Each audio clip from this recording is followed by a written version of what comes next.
Hi, I'm your friend Claude, And it's cousin Adam. and this is the glitch-laden episode 3 of WAMCast. Welcome one and all. What's on the board today? There are numerous things on the board today. We are experiencing massive technical difficulties already. It took us about 45 minutes to set this thing up, here and there.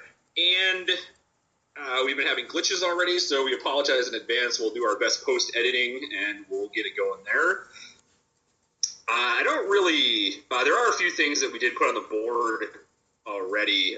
If anybody had seen our Facebook page, there are a few articles I posted, and in the future, we decided that we're probably just going to not give you really like a preview of what we're talking about, and then later on we can, put links in somewhere that you can go on for further reading or viewing.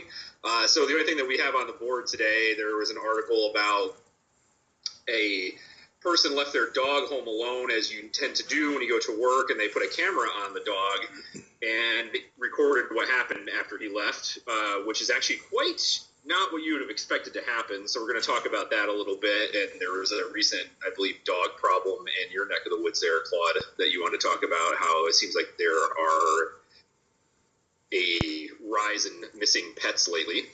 Indeed. And we were going to also discuss some things about just like police brutality in general, and some of our observations on what's been going on in New York City with the NYPD, and the recent, I guess the continuing protests and conversations about some things that have been going around the country with police brutality. That's really all that I had in mind, and what we'd already previewed for the episode. So anything that you would like to touch on today? Yeah, I showed up empty-handed, but I'm the kind of guy that thrives off of an existing conversation leading to tangents and turning up other topics and all that good stuff. So for today, I think that's going to be what I'll bring to the table. I guess let's dive right in, and we'll start with the dog video. I did take a look at that. It was actually posted on Reddit. I don't know. Are you familiar with Reddit? Do you go on there at all? I am familiar with Reddit. I do not have an account or whatever it may be that you need to, post things and stuff on Reddit. But, I hear a lot about Reddit. A lot of relevant social topics, I believe, kind of get brought up. And, when you're reading, like, secondhand news sites and stuff like that, they usually say, well, this was originally posted on Reddit. So, I've come into contact with things like that, but I don't really have any. Oh, so you're a lurker then, sir. A lurker? That's the lingo for people who just kind of go on there and don't participate. I'm one step down from a lurker. I have an account. I think I posted like 6 times on there. It's a great source of kind of like a low-rent hive mind. Like someday we'll be the Borg, but it all starts on Reddit kind of thing. For all the nice. Trek fans out there. So I saw it on there, and the good thing about Reddit is it features like a lengthy conversation about a lot of these things that are posted on there. Kind of gets batted back and forth and whatever. So I got what I feel is a pretty good overview on the video itself. It is it's unfortunate. It's sad to watch. It's not something that obviously if you have any compassion whatsoever in your body for animals, and I do. I have a great deal. I have 3 cats at the moment. I've had, over the course of my life, who knows, probably 20 different cats, probably 10 different dogs. I'm only a cat or a dog person. I'm an all-animal person. I'll take it as far as I believe animals are better and more deserving of pampering and protection than 99% of human beings on the planet. So perhaps I'm on the extreme end. But yeah, so obviously, as that kind of guy, I took a look, and, it's not fun, but on the other hand, it seems like, I guess basically, for anybody who hasn't seen the video, let me jump back and say it's a guy who has taken a GoPro camera and attached it to his dog somehow. It looks like it's on his collar underneath him, and when he leaves for work, he kind of did it just to see what kind of mischief the dog was going to get up to, and he didn't really find what he expected to see. There wasn't any mischief. There wasn't any pawing through the garbage or anything. It was just the dog sort of lamenting that he was home alone. A lot of pacing frantically and howling and sort of going to the owner's clothes and trying to sniff and, try to get his scent off of him and comfort himself that way. So yeah, I mean, it's not fun to watch an animal that's like unsure of what the hell's going on, But on the other hand, I guess you have to imagine that it's obviously a daily occurrence. This guy has to go to work, as we all do. But it's not, from what I've learned, it's not uncommon for animals to have some form of separation anxiety or stress. And I don't know. I think it's something that it seems like it's really hard to avoid. What do you think? Well, it kind of makes me think twice about ever owning really like a pet. I kind of feel like, between like, you said you're not really a dog or a cat person, you're just an all animal person. I think a lot of animals, depending on what type of animal it is, has a different reaction to their owner leaving. Because I kind of feel like cats are more independent and they're not so dependent on people for company and things like that. There's always the old joke that you're not really a cat owner, the cat owns you, because you basically bow down to the whim of the cat. And it's weird because I would not have expected the dog to react the way it did. And even the owner said he's never heard that dog howl excuse me, like in the 7 years that he's had the dog, it never howled once. And then as soon as he watched that video, he was shocked that that happened. And like I said, it kind of makes me think twice about owning a dog, because I've never actually had a dog. My dad, growing up, always thought that a dog belonged out in the country and not in like a city environment, a place for it to run around free. And, I've been waiting years and years and years to be able to get my own house and finally get a dog and have a dog around. And it kind of makes me think twice about it because, I have to go to work every day too. And if I have this close relationship with an animal and it's going to be put through some kind of personal anguish like it is, then, I don't know. It kind of makes me think twice about it. And I guess every pet's probably different. It's not just every dog that you get is going to do that. I mean, maybe if you have two dogs, maybe they play with each other and don't really care that you're gone. But I guess in this case, they probably have a very close bond because it's, it appears that, the guy's a single guy. He might have a roommate or something. I'm not really sure. But, he's a single guy with a dog that doesn't have anybody else. So when they're separate, as a human, you can, compartmentalize your emotions a little bit better and kind of keep it check until you to see your companion again. But a dog is, a lot different. And yeah, so that's my thought on it. I guess it kind of makes me think twice about ever getting a dog, unless I'm working from home or something. I don't have to leave it. Yeah, well, I guess maybe there's I don't know. I mean, it seems like there are some options. Maybe it's a breed thing. Maybe certain breeds are more prone to this type of stress. I really don't know. I haven't done the due diligence, but I'm not looking to get a dog, so perhaps I'll cross that bridge when I come to it. But it seems like, I mean, again, look, it's not something, nobody wants to cause their pet undue harm or stress or suffering in any way. Unfortunately, we all have to be part of the big machine and go be good little worker drones and make the money to keep coming back to him to feed him and purchase his vet visits and all that good stuff. So, it's kind of an unavoidable thing. But I think that a popular way to think about it is potentially another dog. So, I mean, as somebody who hasn't and doesn't still own a dog, is that even feasible to most people, do you think, to not right out of the gate, not get one, but two dogs just to have someone there to keep them company? Well, I think it's probably feasible if you have experience with a dog. If you have, had a dog that you trained before, you know what you're supposed to do. Perhaps your dog died and you'd like to replace your pet. I know people that they don't go very long without having a dog around. As soon as one dog dies, they'll go get another puppy and train that. But I think if you have experience with dog ownership, it's probably more feasible for you to get two dogs right away. And, of course, it depends on the type of breed because, as you know, there are numerous breeds out there that require extreme amounts of training because they're just dominant breeds, like a Husky or like a German Shepherd or a Rottweiler or something like that. I think, it's probably not feasible for most people right away. I mean, it wouldn't be feasible for me unless I got like 2 little runt dogs or something like that. But, I mean, I would probably want one of the more stronger breeds. More like a more loyal dog, a more, dog that I feel like would protect my house while I'm gone. But who knows? I mean, in the case of this video, if I get a dog and leave it at home, it, it might just be happy to see someone and help them move all my stuff out. Yeah. But I guess, like, it's probably not feasible for a lot of people to get 2 dogs right away. But if you have experience in it and you know how to train a dog and you know what you need to do, it's probably a little bit easier to manage and handle 2 dogs. Right. But yeah, I think, going back to what you said earlier about how you feel that animals require and deserve more pampering than a human being, I think you're right. And I think as a human being, it's like a direct reflection of your character, how you treat animals and how you treat your pets.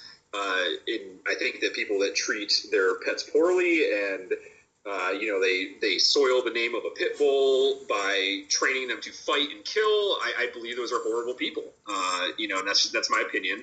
But I think that fuck you, Michael Vick. You know who you are. He's done his time. Not enough. It's kind of funny when the Jets came to town. That was a big thing. People were like, "We don't want him here." He trained dog. I'm like, he did that like 10 years ago. Okay, he did jail time for it. I'm sure he's like, he probably hates himself for doing it. Maybe he does it. Maybe it's just a show. But it's like, give the guy a break. Like he's trying to make a living. But I think it's a direct reflection of your character, how you treat animals. And I kind of feel like, man, if I get a dog, my dog's just completely beside himself or herself while I'm gone. Is that a right way to treat a dog? I don't know. I mean, maybe when I get to be older and I can work at home, I could have a dog so that I could be around the dog all the time so it's not completely freaked out. So there's a lot of ways you can go here. And, of course, I have to be financially ready to have a dog, a place for the dog to stay that's not going to destroy my house. But, I mean, we couldn't have a dog in my apartment. We're not allowed to anyway. But there's just no room for any more people here, so let alone an animal. Well, I'm in a unique position to be able to offer some perspective on the Vic situation. Just as an aside here, so I live in Cortland, New York, where the New York Jets training camp is, which is what you alluded to. And he was here this past summer as part of the camp, and I work in a restaurant that pretty much serves as the Jets' kind of headquarters when they're in town. They're there constantly, and we have to cook for them all the time. And it can get pretty annoying. But the one exception this past summer was Michael Vick didn't come in once. There's a club in town called the Stone Lounge. Opinions vary on this place and its ownership. But he basically parked himself there and didn't step foot out unless he was going, obviously to the hotel or to the training or whatever. He didn't go anywhere else in town for the entire time he was here. And I don't know that. I mean, sure, there was a handful of people who were, openly protesting him being here because of the dog situation.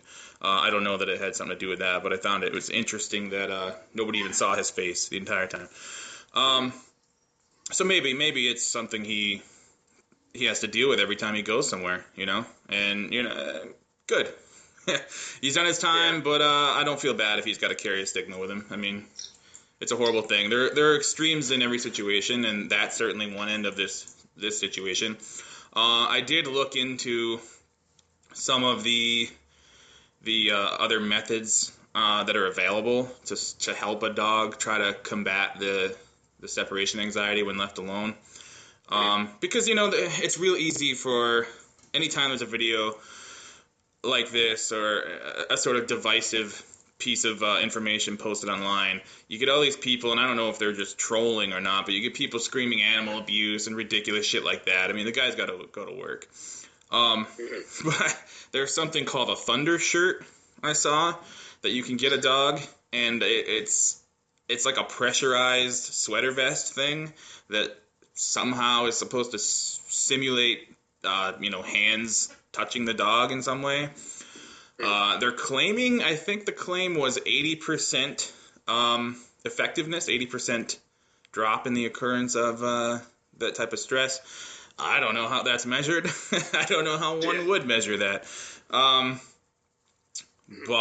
it's interesting how human invention or whatever will create these secondary markets for all kinds of animal products. And they've gone so far as there's even something called an animal psychologist, an animal behavioralist. I mean, there's that silly dog whisperer show.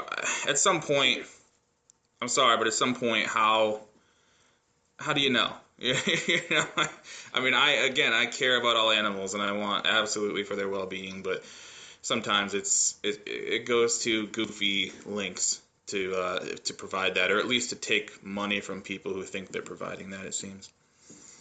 Yeah, that is kind of a weird metric to be able to study. They must have taken a whole bunch of people with their dogs and some kind of clinical study. I don't know, but it's probably worth looking into to see how these things are figured out, because they could just be making any arbitrary claim they want and say, hey, give us your money, this works 80% of the time, and the person that's desperate, it's wow, that's actually pretty good, let's give it a shot. Right. And then how are you going to know if it does it while you're gone anyway, unless you keep continually taping your pet while you're away, coming home, watching the video of your 8-hour day, seeing what the dog does. Half the time it's probably not in the room where you got the camera, unless you got the camera on the dog. It's really just kind of crazy, just to see how these things work. And right. What if you're in that 20%? Oh, the other thing was it's called a doggy phone. It's just essentially a long distance baby monitor, so the dog can hear your voice or whatever. Can you imagine? You're at work. You're this guy at work. Your dog's wearing a Thunder shirt. You got the doggy phone fired up. You got the fucking synopsis from the behavioralist in your hand. You're doing your work calls in the other hand, and then you're like, hold please, and then you put him on fucking mute, and you go, hey Rover, I'll be home in 3 hours. Just calm down, buddy. Love you, and then back to your work call. Is that where we're at right now? Well, it gets into that comedic situation where you forget which phone you're talking to, so then when you go back to your client, you're like, oh, who's a good boy? And they're like, what? I'm a good boy, I guess. I picked up the don't wrong. know, but it does get a little, it almost sounds crazy, but I guess if you care about your pet that much, then more power to you. But I think for the time being, I'm just going to say for my end of things, I'm just going to not worry about getting a dog for a while. And perhaps I will have other thoughts later when I'm a little more educated of the subject. But I thought it was, worth bringing that video up just because, it did get, I would say, viral status. And if you can't see me, I'm doing air quotes. Viral status, because it is kind of a heartbreaking thing to see. Right. And anybody that owns a pet can probably empathize with that and say, wow, I hope my dog doesn't feel that bad when I'm away, or my cat, or my my parakeet, or my snake, or my tarantula. Actually, tarantula, you're just sick, because I'm arachnophobic and I hate spiders. Actually, the weird thing about spiders is I don't really have a problem with tarantulas, because I kind of feel like they're big and hairy and kind of furry, and they don't seem that menacing, but it's those little ones with the really pointy legs on them that I just feel like are, but I definitely have arachnophobia, people. And I attribute it directly to the movie Arachnophobia, which is ironic. Actually, it's not really ironic. I think that's what that movie meant to do, scared little kids that watched it. Ugh, whatever. Yeah, I don't think I saw a few minutes of it when I was a kid, but I never really got bothered by that stuff. And tarantulas, sure, they're fuzzy or whatever, but don't they have fucking giant fangs in terms of spiders? I don't know. I think they do, and they are poisonous, but I guess their poison is on a comparison level less than a bee sting. So I don't think it really hurts people, I guess, unless you're allergic to tarantula poison. But I don't know how you find that out unless you actually get bit. But, there's only one way. They don't bother me that much. You go to a pet store, I'm like, oh, cool, there's the tarantulas. But if it's oh, cool, there's the black widows, I'm like, oh, get that thing away from me. And, yeah. That's even worse. Now that's deadly. Black widows are deadly. That's right. That's right, folks. The brown recluse. Ugh. Gives me the heebie-jeebies thinking about it. It would be interesting to see a GoPro strapped on to somebody's ferret or something, and to see what they go through while the owner's not there. I will say, for anybody that, it might come off as though I'm making light of the overall cause for concern associated with this video or anything. That's not the case. I do think some of the extremes people go to are silly. I think anybody who claims that is an example of animal abuse is out of their fucking mind, period. Yeah. But I will say that the dog in question in that video, just as a personal anecdote from my own life, a regrettable one actually, that dog has a little better of a situation than what a lot of the dogs that my family had growing up went through. Unfortunately, we had my parents, they don't really look before they leap in terms of pet ownership. So often we'd have 3 or 4 dogs at the same time. We didn't have a house that would really accommodate that, especially we got 2 adults, 3 kids, and 4 dogs. And these, growing up, we didn't have small breed dogs. We had German Shepherd Black Lab mixes, we had full-on Black Labs, we had, they run the gamut. Most of them were mutts, but they were fairly mid to large-sized dogs. So, unfortunately, they were kept outside pretty much year-round, for the most part, for most of their lives. And we're talking winter, I think my parents did the best they could to sort of try to keep their dog houses, sort of dry inside and have some blankets or some hay or whatever. But at the time it was always something that we didn't really understand why they had to be kept out there. And looking back, you just feel terrible, absolutely terrible. So all I can say is whatever amount of separation anxiety the dog's going through, he's inside, he's protected, he's got food, he's got whatever he needs. He's got what he needs to survive, so I think that it's not really a huge issue. But certainly, if there's a way to mitigate what he's going through, I'm all for it, as long as it's not a scam to take money. Basically, that's my 2 cents. Yeah, definitely, and I agree. I definitely don't think the video is any form of animal abuse whatsoever. I mean, the guy, everybody leaves their pets home, and he just wanted to find out what happened while he was gone. And, it seems the dog does live in a safe environment. And when, he's obviously has been regretful that his dog goes through that. And I think that's why he posted it, to say, hey, this is what happened to my dog while I was gone. And maybe you should look at your dog and find out how your dog reacts when you're gone. And, I did go searching for some more videos. And, there were definitely some videos on YouTube and whatnot of, people would set up a camera to see their dog while they were gone, and the dog would just lay on the couch and howl every 5 minutes and was really sad. And then when the person came home, it was just back to normal, So we can't get into a society where, our dogs are so upset that we're gone, we have to have something to, or you're going to go to jail or get a fine or take your dog away from you, let's not get crazy. But yeah, I don't think it's abuse either. I think he's just bringing light to probably a more common problem than we think. So that is my 2 cents on the subject. Well, speaking of abuse and mistreatment, it's a good time, I think, to bring up this situation with, I guess in particular, the good old NYPD and police in general in this country, and I guess specifically as it relates to the video that we posted on the Facebook page referring to the guy who decided to take part in the Ellen DeGeneres Dance Dare Challenge or whatever, where you make a video where you kind of randomly just dance behind somebody, and film the result. And that's what this guy did. And it turns out it didn't end up so well for him, did it? It did not.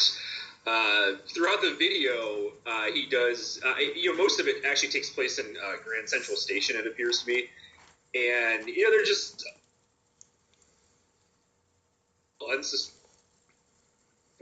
comes up and starts doing weird things, and then when they kind of catch him, he kind of just stops and ties his shoe, looks up at he's pointing out someone's there, bored, to see what trains are coming in or what time it is, and just generally pretending like nothing's happening.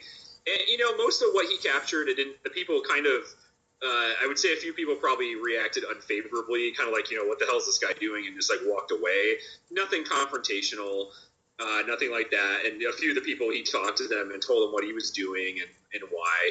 And of course, he went a little bit the extra mile, and he went outside, and there was an NYPD van parked on the side of the road. There was actually a cop in the driver's seat, which I believe he probably did not see. And there were two cops that were standing out in front of it in the road or on the sidewalk. I can't remember specifically. But he did do the dance challenge. Now, let's kind of back up a second.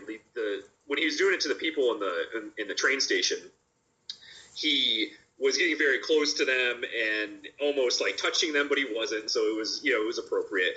Now, with these police officers he was doing it to, he didn't really get up behind them and threaten them or touch them. I mean, he was probably a couple feet away from them, and he started dancing. And as soon as the cop in the van saw this, he gets out of the van, and they basically bully him, saying things like, "What the hell do you think you're doing?" One of the cops said, "What are you, some kind of fucking asshole?" And this stuff. And then I guess like they threw his phone and they pushed him out into the road, into the snow to like get away. And it kind of just, the tagline on the website, I was looking at it, the website's called Addicting Info. It's a very liberal page, and they do a lot of political things, making fun of conservative Republicans and whatnot. But the tagline was,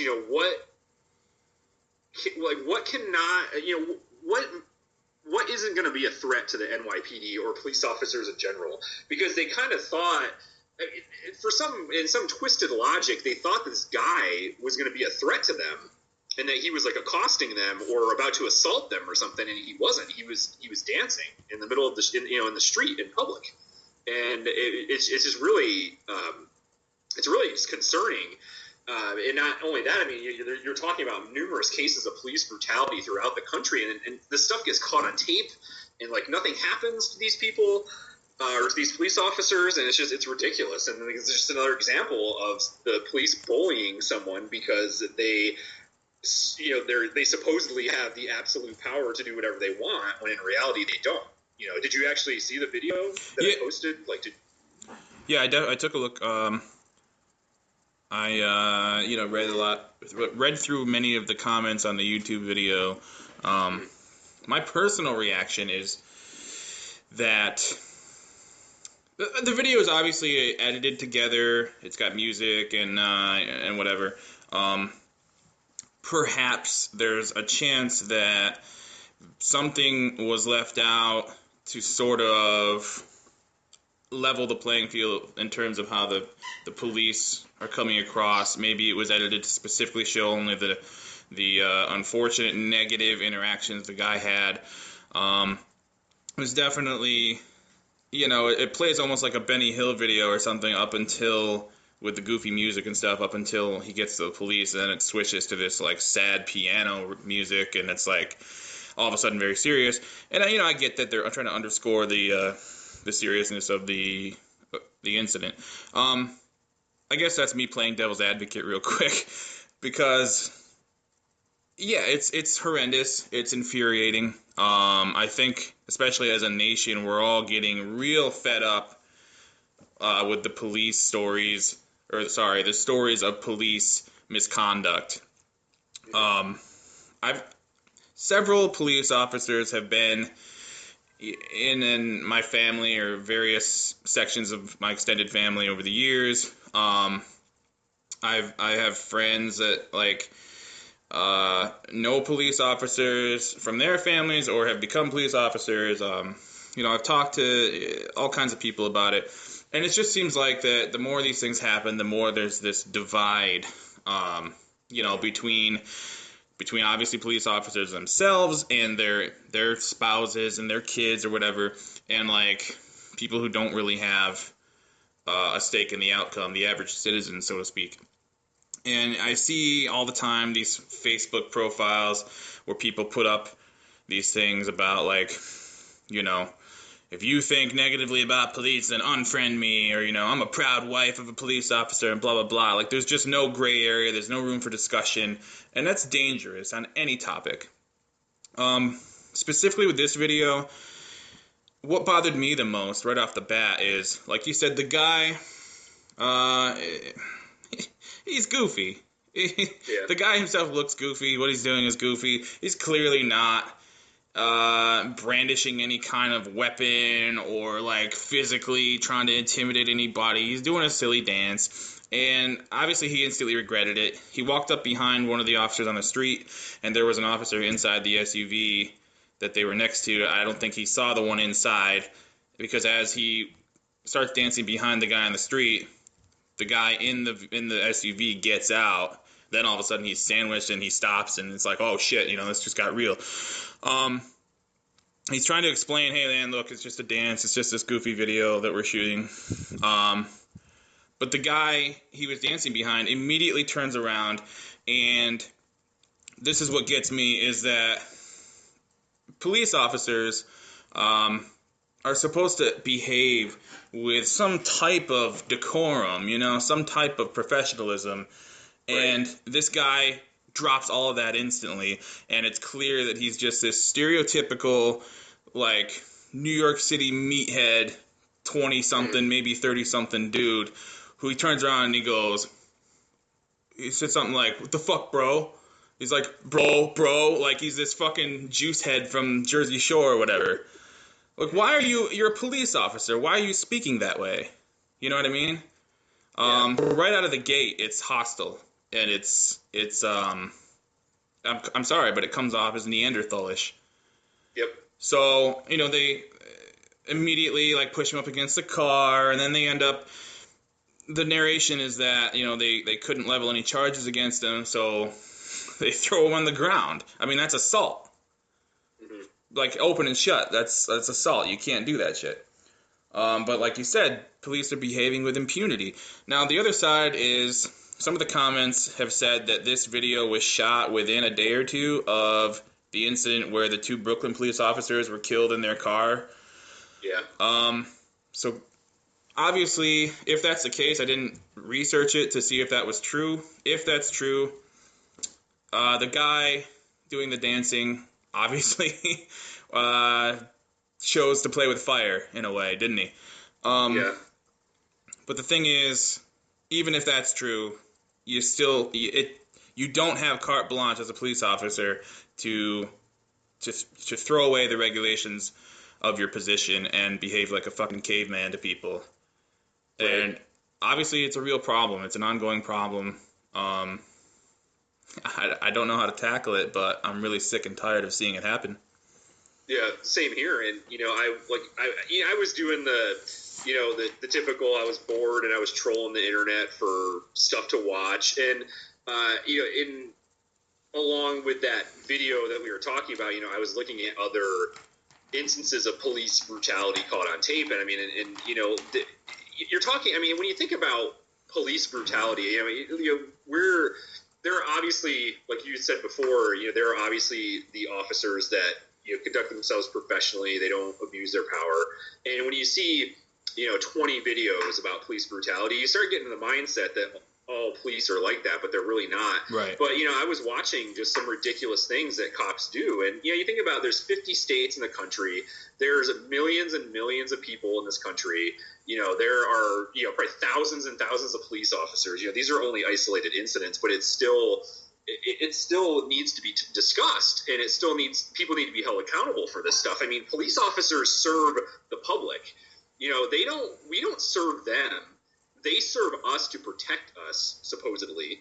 And when they act like you were talking about, like a Neanderthal, an obvious meathead and abuse of power, that's not acceptable. And they need to be removed from the position of what they're doing, because they're not acting in our best interest. I mean, like you said, yeah, he was probably playing with fire because this happened right around the time of the revenge killing of those 2 cops. But, I mean, did he walk up to them menacingly, acting like he was going to hurt or kill them? No, he stopped and he started doing a goofy dance. Like, he's not threatening anybody. And you're right, it was a lack of professionalism by those police officers. They could have just said, hey, can you please stop that? You can't do things like that. You are coming off as a threat to us when you just approach us and start doing random things. That's fine. I mean, it doesn't warrant throwing him against a car or throwing him on the ground or anything like that. You have to, conduct yourself professionally as a police officer. You do. You're wearing a uniform. You are upholding the law, and you're not above the law, and you need to, act like a professional. And like I said, just tell the guy, hey, stop doing that. Go somewhere else. You don't have to throw the guy around and abuse yourself. And one can make the argument too that is it because he's a non-white person that they did it? Because this seems like these cases of brutality are against people of ethnicity. And like you don't really see a lot of big deal being made about police brutality against a white person. And I don't want to make it into like a race issue that we're talking about, but one can kind of make that leap considering everything that's happening. But yeah, it's just it's pretty sad that your boys in blue and your professionals are acting this way. So yeah, I mean, it would be kind of silly to try to deny that much of the volatility surrounding the police and the issues that have been in the news lately is racial in nature, especially the last 4 or 5 incidents that really made news were very much presented in that way. I mean, it was there were black men being killed or seriously injured by police officers. I don't know that every single one of those police officers were white or were non-black. Perhaps that's where the spin of the mainstream media comes in and sort of stoking the fires of the racial divide. But again, the guy in this video happened to be a black guy, and it's not. I don't think that it's a good idea to try to blame it on that, but it certainly has to be part of the conversation. I mean, the question needs to be raised: would everything have played out the same if it were a goofy-looking white guy doing the Ellen dance? Right. I don't know. If it was you doing it, would it have been different? Right. I mean, I don't know. That's one of the things that. I mean, you're right. You don't want to make it into like a race issue, but it's gotten to the point where it is because these instances where things are happening, it's too much of a coincidence to say that okay, so it just happens to be that the unarmed man that got shot was black. It's more the guy selling cigarettes that wouldn't go quietly, so to speak, and then it gets choked out by a police officer happened to be black. And it's like it's too much of a coincidence for me. And I'm trying to be non-racial as possible, but yeah, a lot of it too is it's just like a blatant disregard for the professional aspect of your job, and it's pretty sad. And it seems like that's the one thing you do when you're threatened, you resort to violence to quote unquote protect yourself in the situation.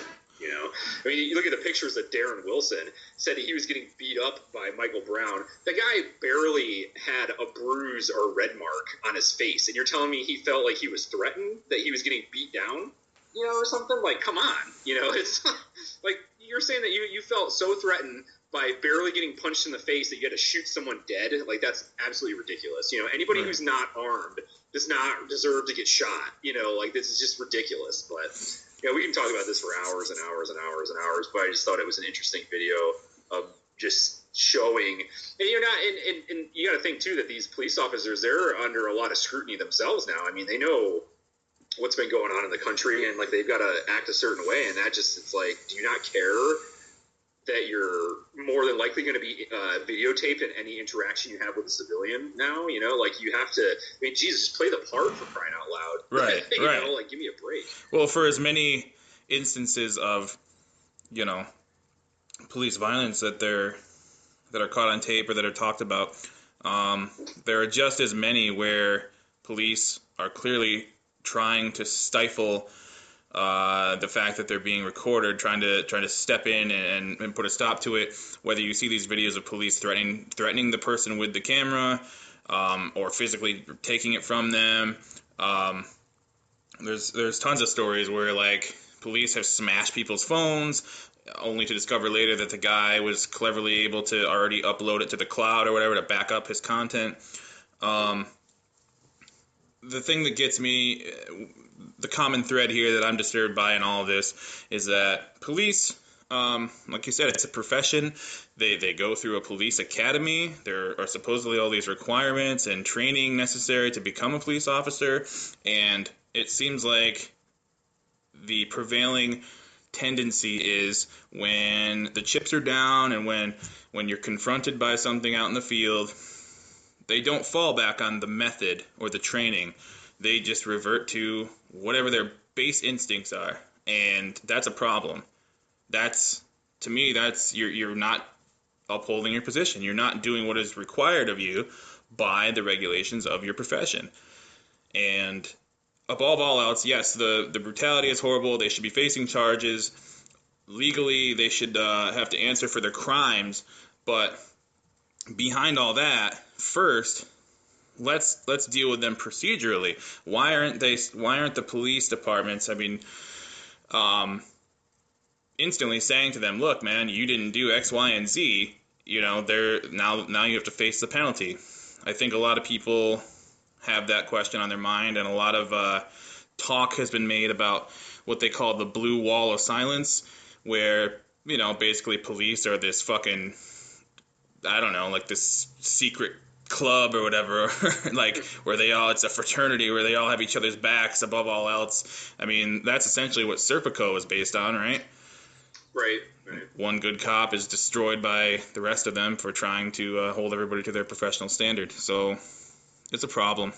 And I don't know that it's going away anytime soon, but hopefully all the attention will start to sort of turn the tide for the better.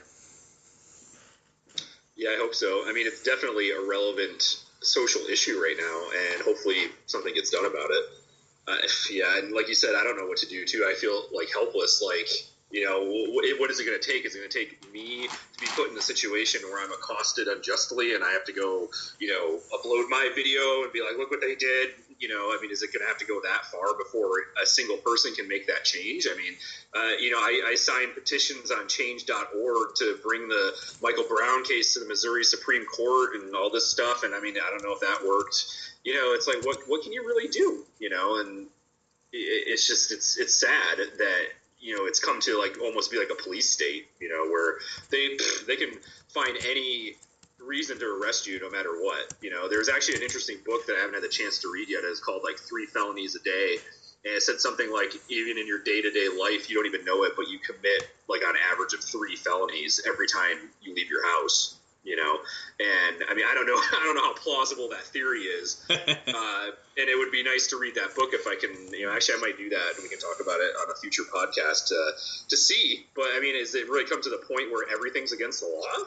And the whole thing about filming police officers, as far as I know, it is perfectly legal to film a police officer doing his job. Absolutely. It's a First Amendment issue. And I think I do believe in most states, and I think New York is one of them, you are allowed to film a police officer. And if they tell you you can't, then they are infringing on your rights, which is illegal. And you can do that, so don't let them say you can't. I'll have to look into that too, any New York listeners out there. Don't want you to get in trouble, Yeah, but obviously stand your ground, redo the research, find out what your actual rights are, and hold fast to them.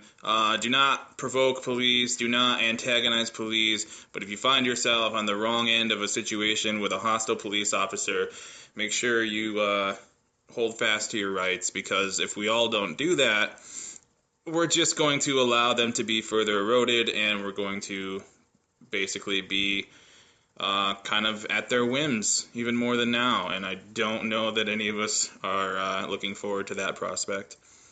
And we're definitely not advocating, provoking police officers, and we definitely don't advocate any kind of rioting or violence either. And, it was sad that those police officers sitting in their car just got murdered like that, and it was an obvious revenge killing. The killer did post, I believe on his Twitter account, what he was going to do and what it was all about. And, that's not the right way to get yourself hurt, and right. Now, you're going to get a tragedy, response to a tragedy is to cause another tragedy. That's not how things work. It just doesn't fly. So I think we're all taught we're all taught as kids fighting fire with fire is never the answer. And that certainly applies at any age. Mm-hmm. Yep. I will I just want to shift gears real quick here. Go ahead. We have a somewhat exciting bit of news. Our little show has had its first taste of listener feedback. So earlier today, I was given a couple of suggestions by somebody who has listened to both episodes thus far and likes what they hear, and has a couple ideas. And I guess at this early stage in the game, I couldn't help but be flattered that somebody even listened to them all the way through. Of course, the goal is much more, but yeah, it's a nice feeling. So this person has suggested that perhaps down the line we incorporate some sort of listener feedback where we take suggestions from people and weave them into the show, or sort of like a letters to Wham kind of thing. So I will put out right now, anybody who's listening to this, anybody who wants to send a suggestion that they'd like to hear us talk about or cover in future episodes of WAMCast, feel free to visit our Facebook page. We're Wham Network on Facebook. Leave a comment, leave a suggestion, whatever you want. You can find us on Twitter at WAMCast Network and do the same thing. Those are probably the two best methods of leaving some sort of comment or suggestion. But I just thought I would bring that up and share that. What do you think about that? I like it. I am all about hearing the feedback, whether it be positive or negative.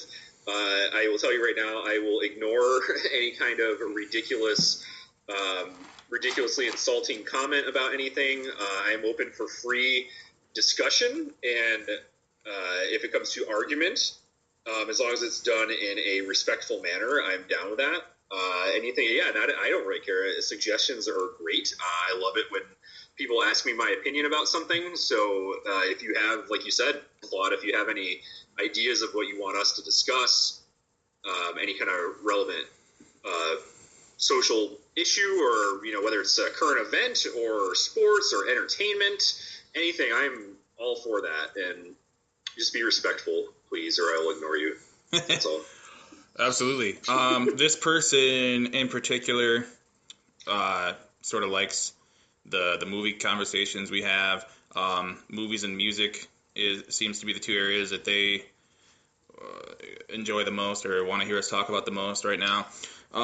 We've tackled a few movie-related things. Just off the top of your head, do you have any music items floating around? We haven't really gotten too much music talking.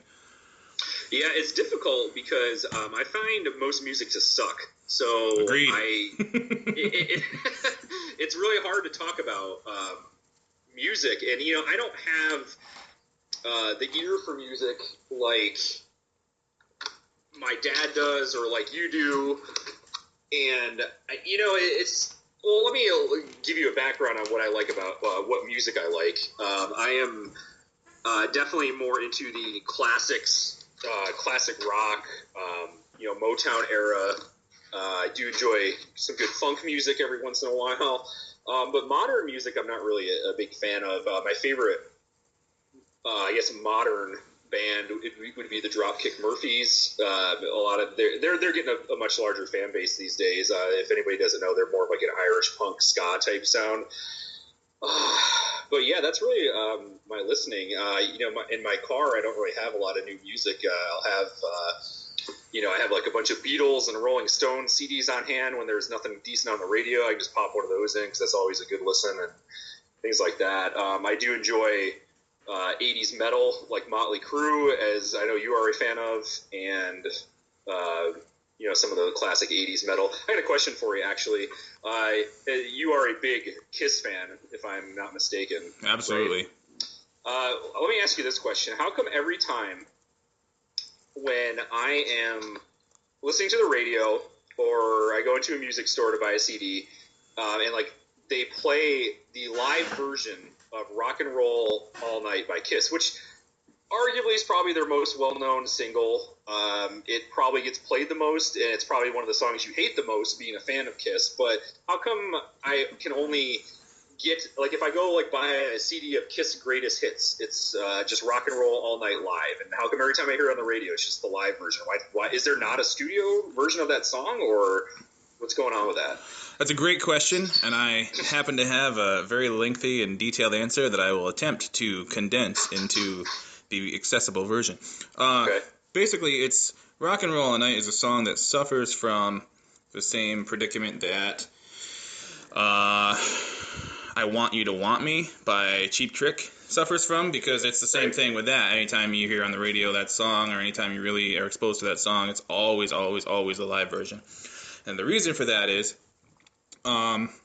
there's absolutely a studio version of Rock and Roll All Night. It was released on Kiss's third album called Dressed to Kill, 1975.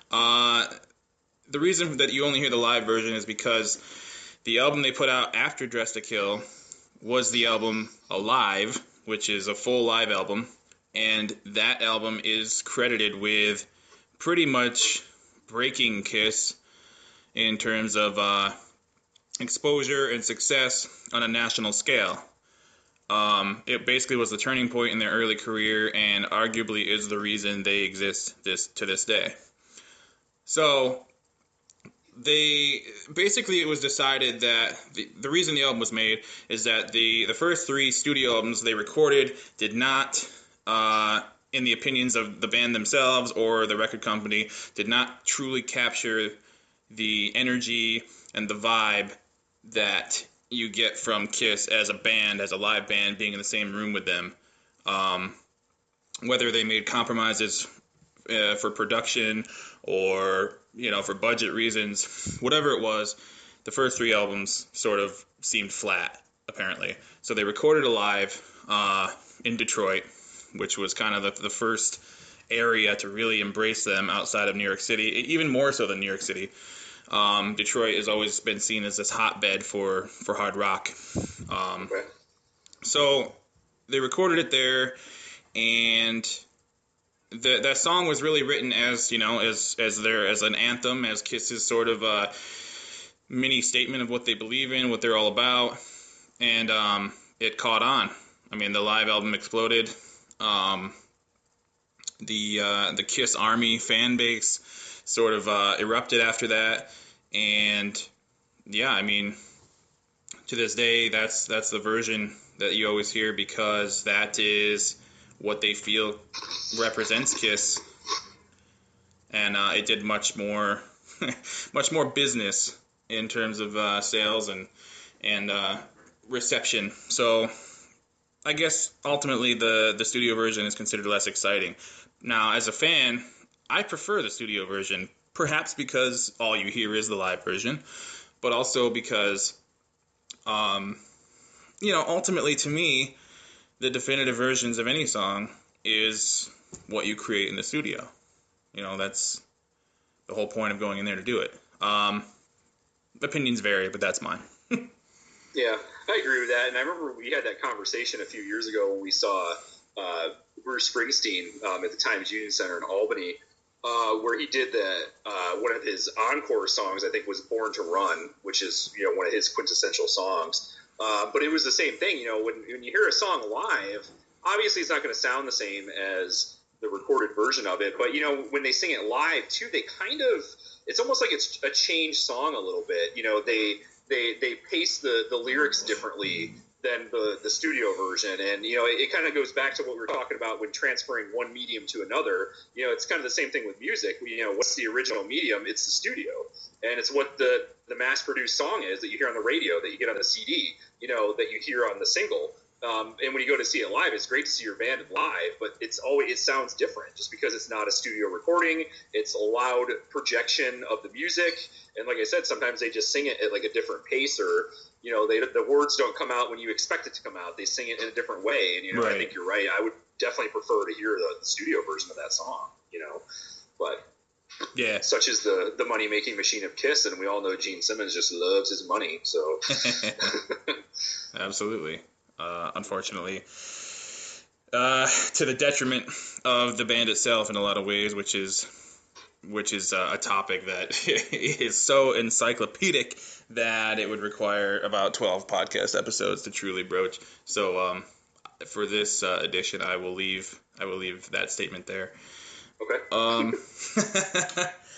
Are you in terms of what, like, top 40, today's top 40, is there anything at all that you could actually tolerate or even say you like?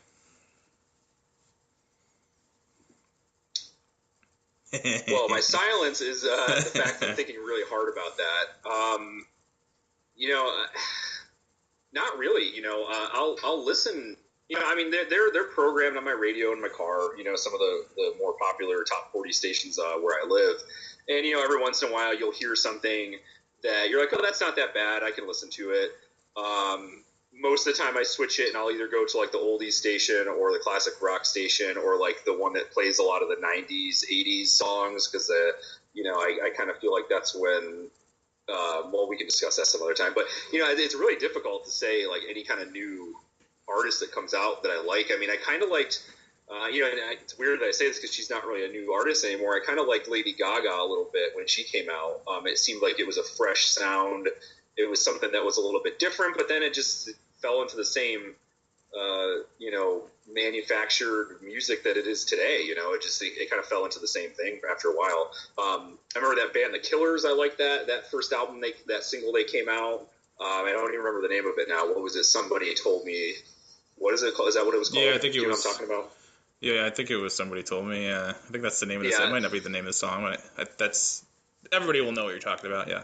Yeah, I'm not going to sing it, and I'll spare you the horribleness of that. But that was one of the bands I thought, that's different. But then it just same thing. It was just like churned out, machine, of the music industry where it wasn't. It just doesn't seem like after a while it didn't seem like it was fresh and original anymore. And that's what I kind of feel is the problem. There's too much behind the scenes manufacturing of music. Right. I remember there was that one thing that you showed me a long time ago. Like the song Bohemian Rhapsody by Queen was like one person wrote that song, one person produced that song, and it's a classic and it's a great song and it still lives up to this day. Whereas, I think the version you used was like a Beyonce Knowles song where it was just constant repeating of the lyrics, and it was like 3 people wrote it, like 17 people produced it. It was just like it's there's not that individual touch to music anymore, and it's more of a mass audience that they're trying to get, and they make everything as vague as possible when it comes to music, and it's terrible. Just can't stand it. So, yeah, I can't think of anything, man. I don't know. For the most part, I agree. I mean, I grew up listening to Top 40 radio as a kid because that's honestly all I knew music to be. I spent my formative years as pretty much strictly a Michael Jackson fan, so whatever he did was all I cared about. And for most of my childhood, he dominated Top 40 radio. So obviously I would be exposed to whatever else is going on at that time on the current charts and everything else. So that to me was music. And then I don't know, I want to say I was 15. I just hit a wall where I just stopped being able to stomach what the radio was constantly putting into my ears. I mean, the format of radio and popular music, it's really draining on you. I mean, it's, of course, like all these other large industries, it is based around making money, and they want to constantly expose you to their current product and beat you over the head with it. So you can listen to radio for 3 hours, and in 3 hours you will hear any given top 40 song, fucking between 5 and 10 times. And at some point you just go, I can't do it anymore. So I pulled the plug when I was about 15, and that's when I started going backwards and looking at whatever else came. That's when I also started really kind of getting the itch to play my own music, to try out learning musical instruments and seeing what that was like. So doing that, I feel like, commonly leads you to, if you're in a rock band or if you're interested or playing rock music in a band yourself, it seems like everybody's kind of commonly led down a similar path. you go through the various phases of classic rock that lead you through, I guess, more simpler rock, such as Kiss, which I'm not ashamed to say that they're not incredibly complex, but they're not nearly as childish as a lot of people make them out to be. But that's where I started. That's when I got into Kiss. Kiss was huge for me. Then Aerosmith, and then on through the path kind of leads you to like bands like Rush that are more prog, more complex musically. Leads you up through the decades into like the incredible guitar shredders of the 80s in the hair bands, which a lot of people dismiss as frivolous, but you couldn't be in those bands without really knowing how to play for the most part. Right. But again, that was the 80s version of Top 40, where it was all image-based, and a lot of it is very frivolous because that's the business that record companies are in. They're in the business of selling something that is fleeting. They're selling youth. They're selling energy. They're selling excitement. They're selling an experience. Like, these are things that you cannot capture in a bottle and preserve forever, so it's on to the next one perpetually. So it leads you through that, the musicians in that era, on into, grunge in the 90s and, Nirvana and Pearl Jam and Soundgarden and all those bands. It depends on how you take it. Like, I'm somebody who kind of likes to see and do it all, so I've dabbled in every little genre and subgenre. I had a huge disco phase. I'm not ashamed to admit that. I'm also somebody... If you're going to admit it, I might as well admit it too, so... Yeah, right? I'm, one of my guilty pleasures as a music fan is, really good production. Like a really good, catchy song that's just a masterpiece of, like, this instrument is put there and you don't even notice it the first time, but it's in the background underneath, like, the 6-layer of vocals, and it all comes together, and you're just, wow, I gotta listen to that over and over again. And to me, that's why it's, I sort of was happy to hear you bring up Lady Gaga, because that's what got to me about her. I hated modern music until she came out, for the most part, and then I latched onto her because, like, underneath it all, she's amazingly talented. She's a fantastic singer. She's a ridiculous piano player, and she's incredibly smart in terms of the business. And it would be hard to dismiss the influences that a band like Kiss has had on somebody like that, because of the outlandish image that she often has. But it's clear that she knows what she's doing. She's very calculated. But the music, especially when she first came out, was, in my opinion, impeccably produced and just really, really fun to listen to. And you don't see that a lot, I feel. Right. Well, that's how I felt too. It was like new. It was wow. Absolutely. I don't know. I guess if I'm being honest, I try to avoid modern top 40 music as much as possible. I will admit that I kind of respect a lot about Nicki Minaj, and I enjoy like various parts of her craziness, but I don't really listen to her. No. There's a chick called Iggy Azalea that had a song that I thought was pretty good. I'm not really familiar with too much about her, but again, it was just a really well produced song, and I bought it hook, line, and sinker. So I don't know. It was the same elements that got me another deep dark confession that got me to be a massive Spice Girls fan back when they were around too. Right. So. Well, it's kind of funny that you mentioned all those different types of music, because I even feel like modern music has not had a revolution of sorts. I feel like basically every decade, starting in the 50s, had some sort of musical revolution. You look at the 50s, it was like the advent of rock and roll. You had Buddy Holly, you had Chuck Berry, you had all these, like, it was like, wow, this is like different, Yeah. The 60s, you had the British Invasion, you had the Beatles, you had the Rolling Stones, you had all these bands that were trying to, live up to that standard of music. The 70s came along, rock music kind of was getting pushed away a little bit. And like you said, it was disco. It was the disco era. It was the funk era. You get into the 80s. You have 80s new wave. You have 80s hair bands. Like, it's all these, like, different sounds coming out. And then, like you said, in the 90s, there was the grunge phase. You had Nirvana. You had Pearl Jam. You had a little bit of a resurgence of punk music with Green Day. You had even, and I would even say the popularization of rap music with like Dr. Dre, Snoop Dogg, those types of recording artists, those 90s had that. And I would even say that in that year 97, we had a little mini resurgence of the 80s with all these like one-hit wonders that came out that like captivated everybody. Country music started to be a crossover genre all of a sudden. Now, what can you say has been the musical revolution of the 2000s, of the new millennium? I cannot figure it out. I think about it and I say, well, no, that's not really anything new. And I think about something else. I go, well, that's not really new. And it's just like now modern music. It's like you're right. I try to stray from it as much as possible because I don't feel like there's any kind of like anything new about it. It's all been done before. It's the same song. They just changed the lyrics a little bit, and that's why I kind of cling to my more classic roots, even back to the 90s. I would prefer to listen to 90s top 40 than I would, 2000s top 40. That's why my favorite band is an Irish punk ska band, because it's not a popular kind of music, Like, yeah, they have a bigger growing fan base, but they're not a nationally well-known. You're not going to hear them on top 40 radio, and I love that about my favorite band.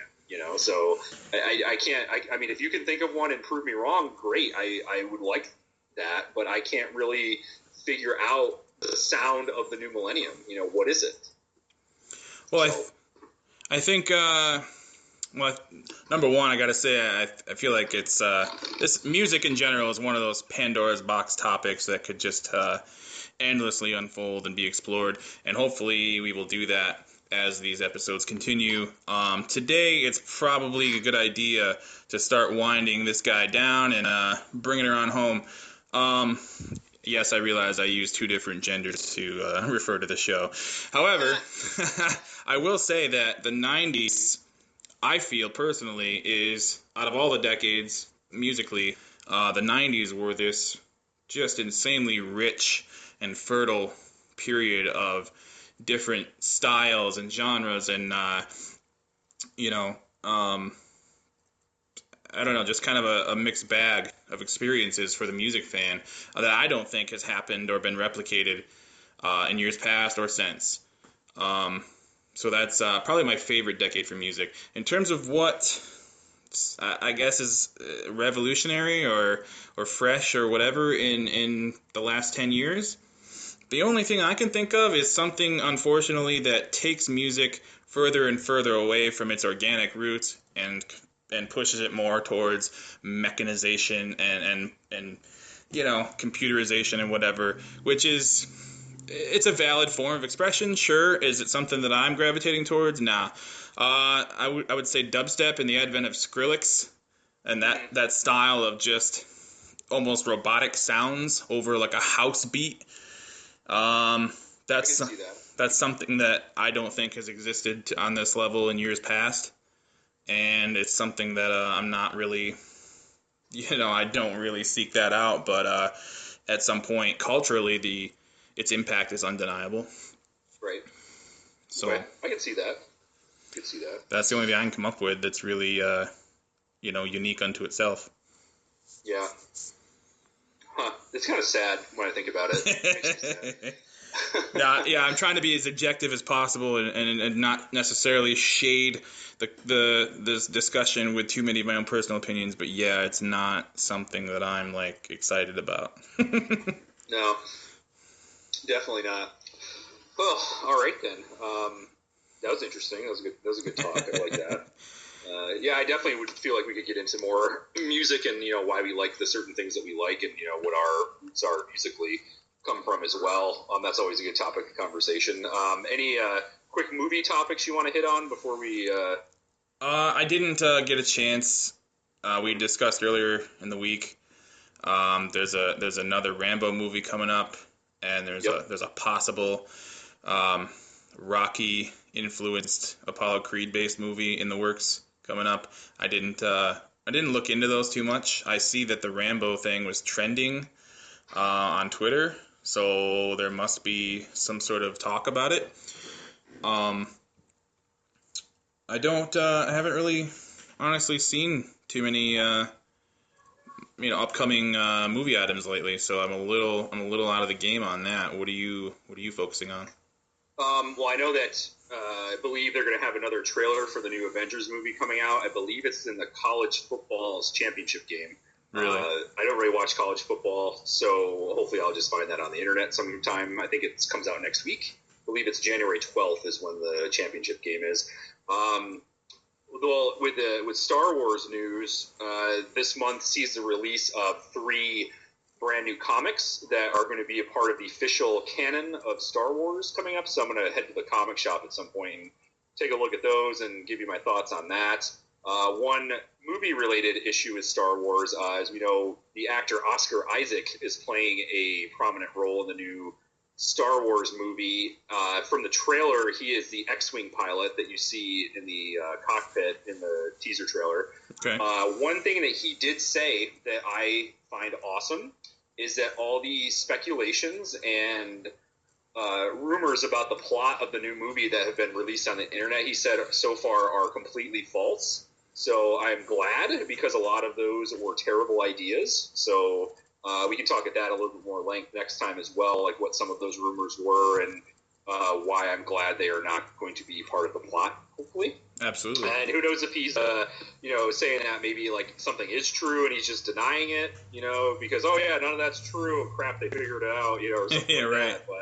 But we can talk about that at length a little bit next time too. So yeah, there's definitely some things coming out. I did read about that Rocky movie called Creed. I believe it follows Apollo Creed's grandson, and as a boxer, and I guess Rocky will be a character in it. Hopefully, if that ever comes to life, that'll be pretty neat.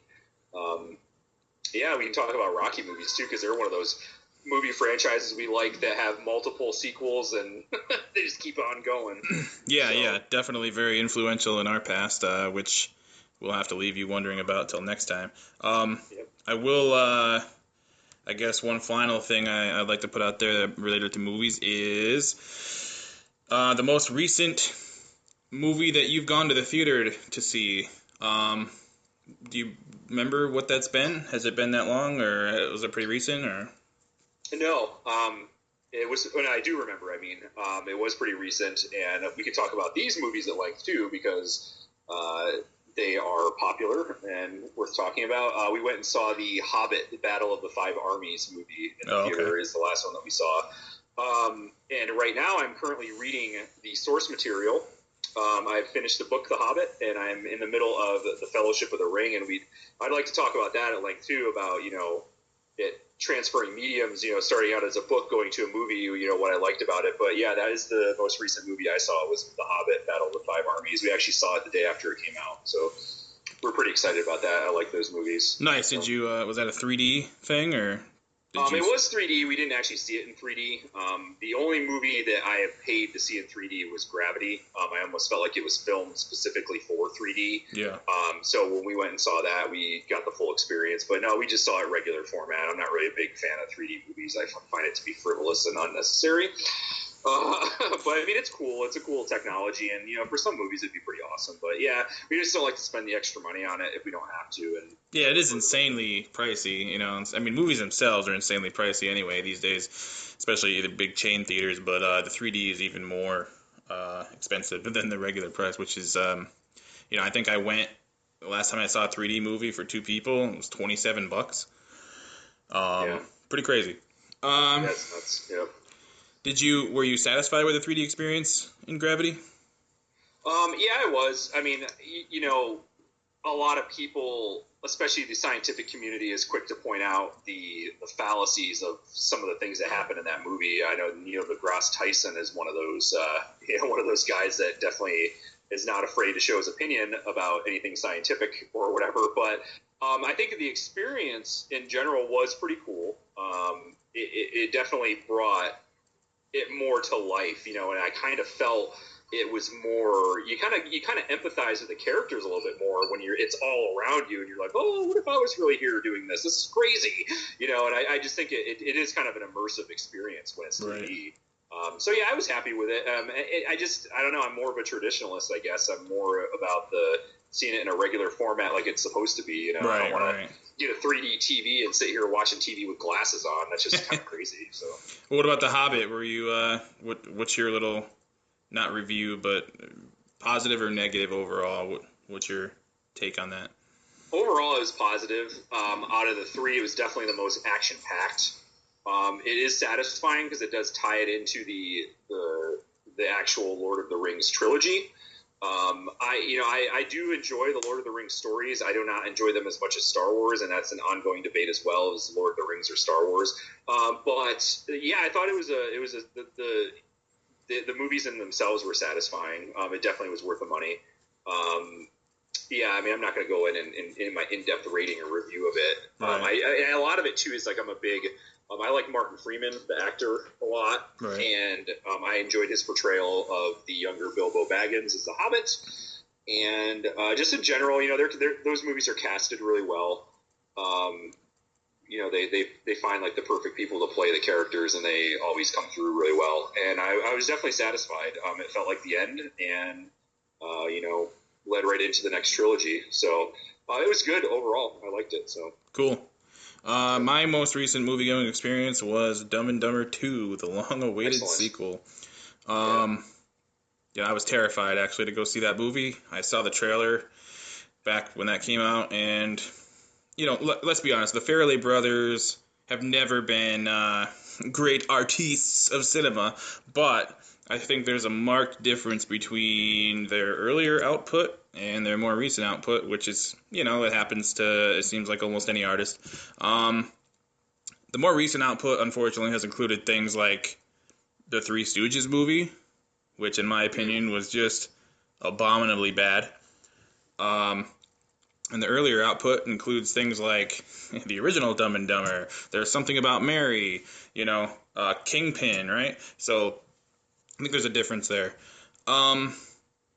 I was nervous. I saw the trailer. It looked a lot like their more recent stuff. It looked a little forced. It looked a little, I don't know, almost like they really waited too long to do this. And in a lot of ways, I think they did. But perhaps because my expectations were so low based on the trailer and their more recent output, I gotta say I was pleasantly surprised. It's not an amazing movie. It's not a world-changing piece of artwork, but I was entertained. I laughed a lot more than I expected to, and I think that if you're a really, really serious fan of the original like me, and I know you are, I think anybody in that category would be mostly pleased with this flick. So I'm happy to report that my experience with that went well. Good. I'm actually kind of excited to see it. I probably won't catch it in the theater, but when it comes out, I'm definitely one of the first ones I'm going to rent, or maybe even buy it. Right. I typically don't buy the movie until I've seen it, but there are cases where I've done that and taken a roll of the dice, and I've been okay with it. So yeah, I'm really excited to see that. That is I think that's one of the defining movies of our generation too. For sure. When it comes to comedies, and that's good to hear. Especially you. I know you're kind of picky with your movies. So. Very much. What am I not picky with, right? Right. Yeah. No, I am too. I get pretty picky about stuff. Yeah. That's good to hear. All right. So, yeah, we got a lot to talk about next time. I think we should maybe shift our next show to be a little bit more entertainment-based instead of social topic-based. But we went into a lot of the police brutality issues and things like that in this one. But, hey, that's what we're here for. Thought-provoking conversation on any topic under the sun, I believe is the mission statement. So, boom. That's what's stamped on our collective ass. Yeah, so I think we'll leave it there, and we'll do a little more research into some of the stuff we mentioned before for next time, and come back at you with a whole new can of worms. Do you have anything else final to add? Nope, that's it. Just stay tuned. Hopefully in another week or two we'll have another one, so we're excited about it. All right, so once again, check us out on Facebook. We are Wham Network. On Twitter, we are at WAMCast channel. WAMCast Network.